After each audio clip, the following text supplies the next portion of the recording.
I want to play this one last clip. I was going to do a separate reaction to this, but I'm going to do it while you here. So, and I like this person, Jammin Lou, and he's Mexican. So it's about 3 minutes. You might want to turn your volume down. I might yell a little bit. I've been sent video after video, tagged in hundreds of videos about the stupid tontera shit that is happening in LA. All you hood, Chicanos, Latinos, Hispanos, Mexicanos, all you Viva la Raza motherfuckers, y'all are literally out here destroying property that don't belong to you. You're literally out here destroying your own barrios and communities.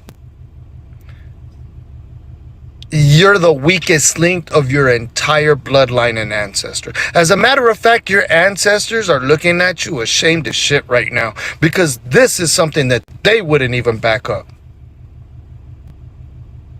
They wouldn't stand for what you guys are doing there right now. At all. That's some real shit. Because at the end of the day, y'all are arguing and protesting to not send back chomos.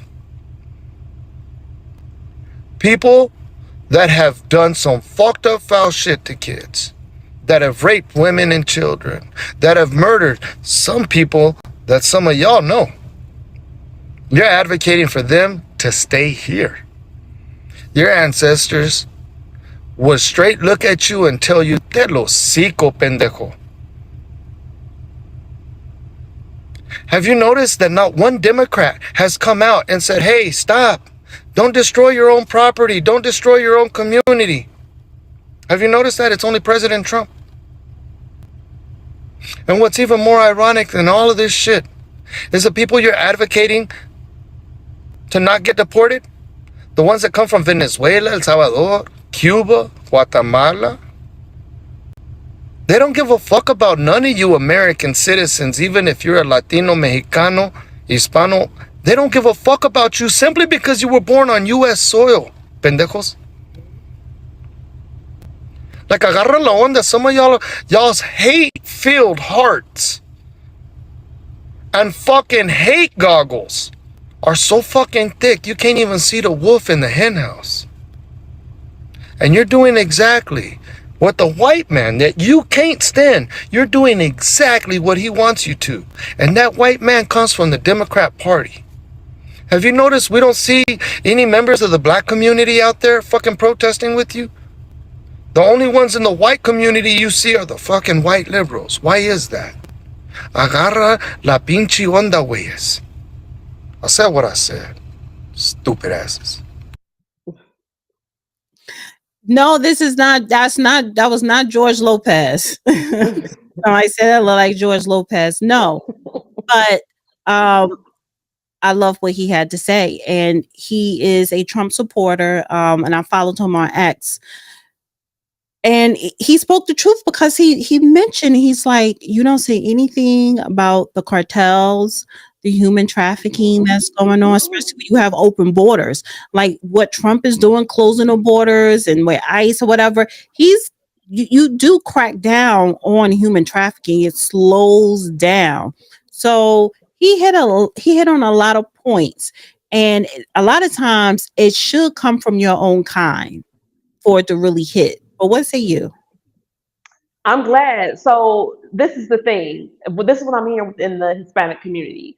The Mexicans are mad with the Venezuelans because they were already living here with their equilibrium. They knew who was here legally. They knew who wasn't here illegally. They knew how to take advantage of the system. But the Venezuelans came and just made it too much, and now everybody's all messed up. And so now the legal Hispanics are trying real hard to separate from the illegal ones. And I don't blame them. This is why we have to be very careful when we have these conversations. And when I say in the beginning of the conversation, I'm not saying all Mexicans, but it's got to, like you said, come from their own people. The Africans are telling illegal Africans go Turn your home. phone. Turn your phone. I don't know what happened again. Oh, I hope it doesn't start tweaking like before. Hold on. Yeah. Before it was like restarting and it was just a Yeah. mess. I may have to switch from Restream. I don't know. I don't know if it's a Restream All thing. right, There you we're go. back.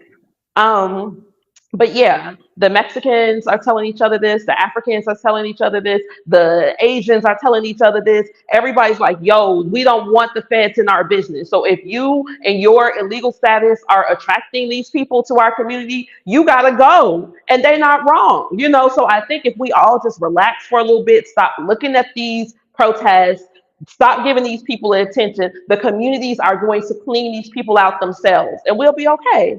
I'm telling you, I think that this is a wonderful thing. Count it all joy. God bless America. Thank you, President Trump, for sending ICE to Chicago. I asked for it and he gave it to me. So is the National Guard going to be coming into Chicago?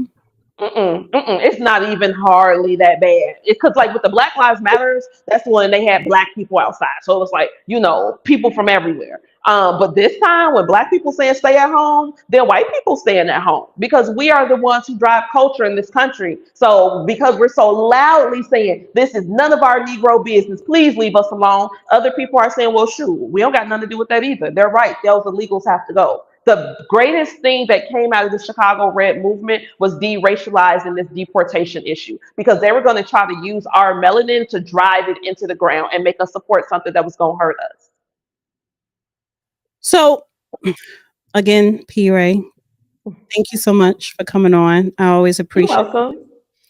um Thank you for having me. take those headphones off. Do not put it in your purse. Put it somewhere safe. You cannot use that during the day talking on the phone. No, that is just for the podcast. Okay, I'm gonna wrap it into my light. Yes. But so yeah, so what would you like to say in closing, guys? Go follow P Ray at Chicago Red P on X and go to the website chicagored.org and supports. And I will be putting the links in the description. But in closing, I'm thinking about running for office, so I'll leave with that.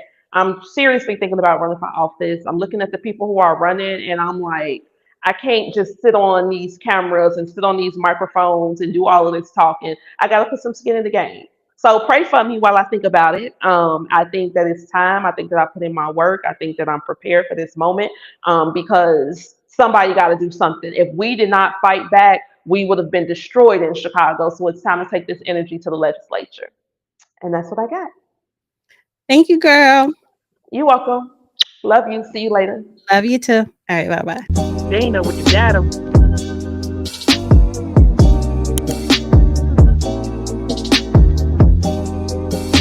Dana with the data.